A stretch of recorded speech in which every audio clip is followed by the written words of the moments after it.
Hello, welcome to Hit Sheets. I'm Yasemin. If you're watching this, it means you've got a budget planner or a budget spreadsheet from our Etsy shop, and thank you for your trust. I will explain how to use it as simple as possible. First, when we click on the link, a PDF with the links of the planner and YouTube video will greet us. To use the planner, you need to have a Google account. First, we copy the spreadsheet before using it. Now let's move on to how it is used.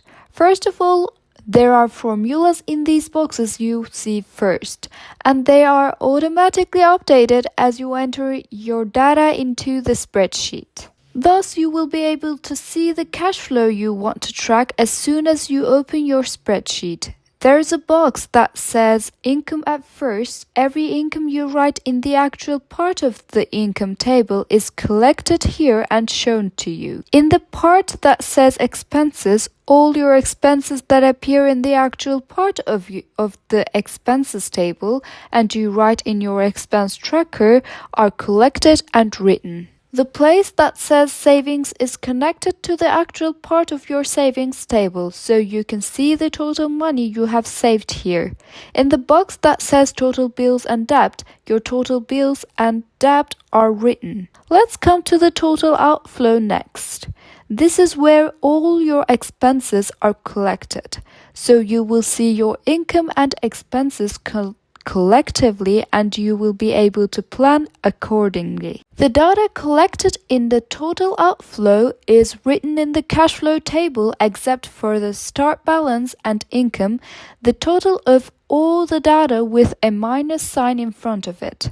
This total shows us all the money that has come out of our pocket, and this is valuable information for you. You can enter the month and year you will use this spreadsheet to the overview table by double-clicking on the box and pressing the delete key. Other way to do this is to click on the box, click next to the F value you see here, delete it and write the month or the year you will use this spreadsheet. You can convert your currency from this box to the value you want. This will change the currency of the entire spreadsheet, but since I manually set the currencies in the boxes you see at the top, you should also set them manually. You can also write the money you saved before starting to use the spreadsheet or the money left from your previous salary to the start balance part. This will be added to the cash flow table. The graph you see here shows how much money you will spend and is connected to the total part at the bottom of the actual column of your cash flow table with formulas. If you click on the left to budget option from the drop down you see at the top, you will see how much money you have left to budget.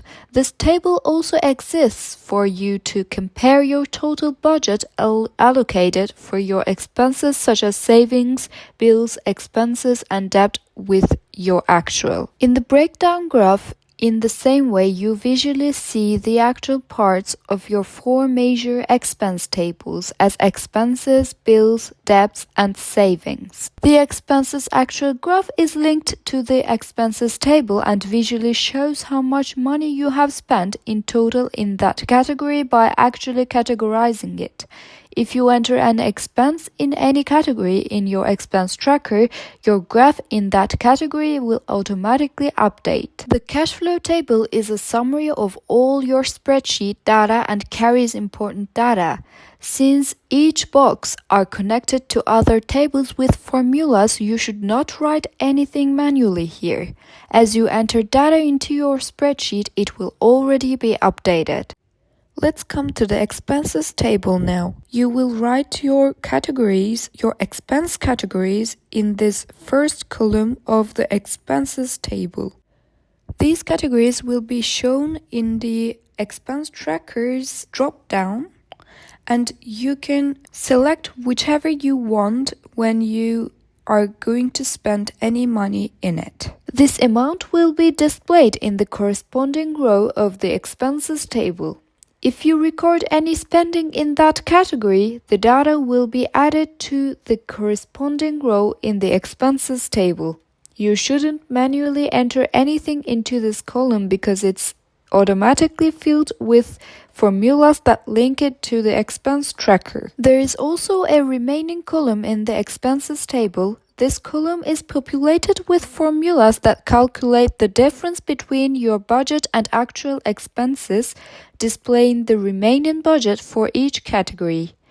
There is a large graph for the expense tracker that allows you to visualize your budget and actual expenses for the categories you've entered. The debt and bills tables function similarly, so we're going to talk about these two together. On the left side of the table, there is a row where you enter your bill or debt name.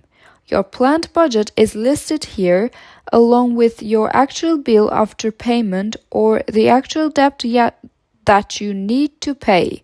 There are checkboxes that you can select after you've made a payment.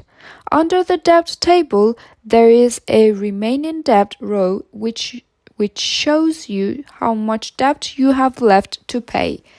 This is a great feature for tracking your debts. I hope you found the instruction video easy to understand. If you have any questions, I'd be more than happy to answer them. A lot of work went into this spreadsheet, so we would appreciate it if you could leave a review on our Etsy shop. Enjoy budgeting. Goodbye.